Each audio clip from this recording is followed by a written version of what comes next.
I have an empty calendar though. And the reason I have an empty calendar is because I have an amazing team. Mm-hmm. So my calendar needs to be empty because I need to go to the beach now. I need for me. I need time to think. Merely a donkey, Nicholas. Merely a donkey. Cut. Did you have imposter syndrome with that? And how did you deal with that? Yeah, I was probably too naive to have imposter syndrome, if I'm so honest. Yeah. I really didn't ever think of that. It was more a case of like sheer determination. And I really enjoy rejection, weirdly enough. And I think you have to love it. Yeah. You start to actually want to get rejected. It's the craziest thing in the world, but you are so motivated when someone rejects you to prove them wrong that you just get this spark in you that's just this flame which is uncontrollable. So the money element for me was never like these guys are bigger than us, or it was more our systems are more powerful than them. They've been around for 30 years. We've been around for 3 and we're changing this space. Yeah. That's how it was. So, and again, I took the whole approach away. The way I view it is not on the thing is companies are built on people. I'm now trying to build a business on data. Yeah. So as tough as this sounds, it's just the reality that people are somewhat irreplaceable. No one, even myself, I'm replaceable, right? But if you can build data systems that can co-align with what people need, data won't lie to you, but people will. Yeah. So that is how we prove it to businesses. It's like, this is what we can show you. It doesn't matter if my best representative in New South Wales leaves me tomorrow, this data is going to be the same. But a lot of these agencies are so reliant on their people that it causes them really long problems, long-term issues. Yeah. You mentioned about the turnover for staff in Australia specifically. That's one thing I also very much agree with you. Like, in my app that I'm working on, people are much more okay with leaving something when the culture is not necessarily there yet, because there's a better opportunity around the corner. You mentioned the 18 players. That's your priority to keep them on. How do you incentivize them? There's a lot of ways. I think the first one is understanding the individual. I mean, everyone's different, so everyone wants different things. You know, some people want monetary. Some people want like growth within themselves, so investing in like external training programs for them, or investing in things they like. You know, we do things such as like monthly awards where I send people gifts for, you know, dinners, whatever it is. Again, because I've got a small team, it's a lot easier to facilitate independent, and I know who wants what. I think the other thing is giving people, not micromanaging. Okay. So that would have been tough to get over for yourself, right? Yeah, I still do it though. Okay. Yeah. But I try not to. Yeah. So I think that's at least my team have told me that's a key. I do this thing every month, which is called 10-10 with every single staff member. Okay. So it's 10 minutes of feedback I give them, and 10 minutes of feedback they give me every single month. I like it. I also do an anonymous questionnaire, which is on the company. The same thing, yeah. Yeah, and I get rinsed every month. And it's great because at least I've got some 360 feedback into what I'm doing wrong and right, because I'm not perfect, you know, and I think I make mistakes, and so does my leadership team. So it's really good to get feedback. And I think people care for their voice to be heard as well. Yeah.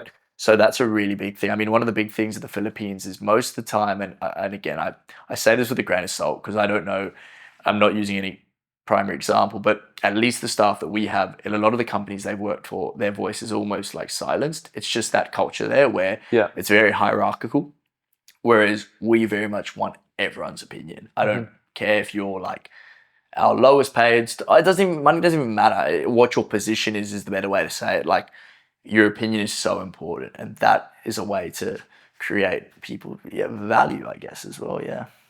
Awesome. Well, I'm aware of the time, Aria. You've probably got ahead as well, What's right? the time? 10. Oh, that's convenient. 10. 10. 5 minutes I got. Yeah? All right. So this camera as well, we've had it before where it just dies. Not dies. There's enough battery on there, but the SD card runs out. So aware of that. But Jack, did you have any other questions? Probably in terms of your time, how do you manage? Do you find it difficult in terms of how you manage your time day to day? Everything's in my Google Calendar. Yeah. So I set it out. I start on Sunday, set it out for the week. I have an empty calendar though. And the reason I have an empty calendar is because I have an amazing team. Mm-hmm. So my calendar needs to be empty because I need to go to the beach now. I need, for me, I need time to think, and I need time to sell, and I need time to call people, and I need time to do what I do best, right? I can't be locked into meetings all day. Yeah. But then if you look at my team, their calendars are full with meetings. Yeah. Right? In terms of my time, I do have time. I'm always working though. I'm never not working. Even on Saturdays, Sundays, I'm working. Yeah. I'm not necessarily always at a desk though, but I'm always I'm working. I think for me, I don't really view time as like a concept of like a 9 to 5 day. It's just I may call it or have a call, have a coffee with someone from like 2 to 3, maybe on a Saturday. So time is okay. It's obviously super busy. Like I think my phone's probably gone off 20 times, and like it is super busy. Yeah. But the best thing, the Google Calendar changed my life, if I'm honest with you, because you structure your day, you know what you need to get done. And then obviously, if I have to be in meetings, great. Otherwise, I'm in my office. Because like you said, you almost need that time, because if you had all the different hats on and had to deal with all the small problems, what got you to where you are now in terms of the sales and like the big ideas and kind of like your personality and your like that ultimately drove the business in the growth phase. If you lose sight of that, I think it's probably a fine line. You probably need to keep... Yeah. Well, you make mistakes, right? We all human. You can't remember everything and anything. So you make errors. And like I'll tell a funny story. Like I literally was so hectic last week. I sent a quote to someone. I got the numbers all wrong. But one of our big customers and this is so, don't ever do this. He sent it back to me. I sent it back to him again and it was wrong for a second time. I mean, that is beyond embarrassing. What is the learning? It was Thursday, 5 o'clock. I was trying to close the deal, but I wasn't focused. And that was because I had too much going on. And the learning lesson from it is slow down. You need time, especially when you're trying to drive something, to have the ideas, to drive the innovations, to speak to people. These things are so important. So yeah, I think time is immeasurable. But if you can try, at least if you're in a position where you can kind of drive your growth by not letting others do it, but by being strategic with your time, it's important. Yeah. Yeah. Okay, amazing. Well, all right, as I kind of said with time-wise. No worries. We do want to finish off with one last question though. Yeah. And that is, what are 3 ways that you sculpt yourself every single day? Whether it's taking purposeful time to go to the gym, reflection, what are 3 ways that you sculpt yourself?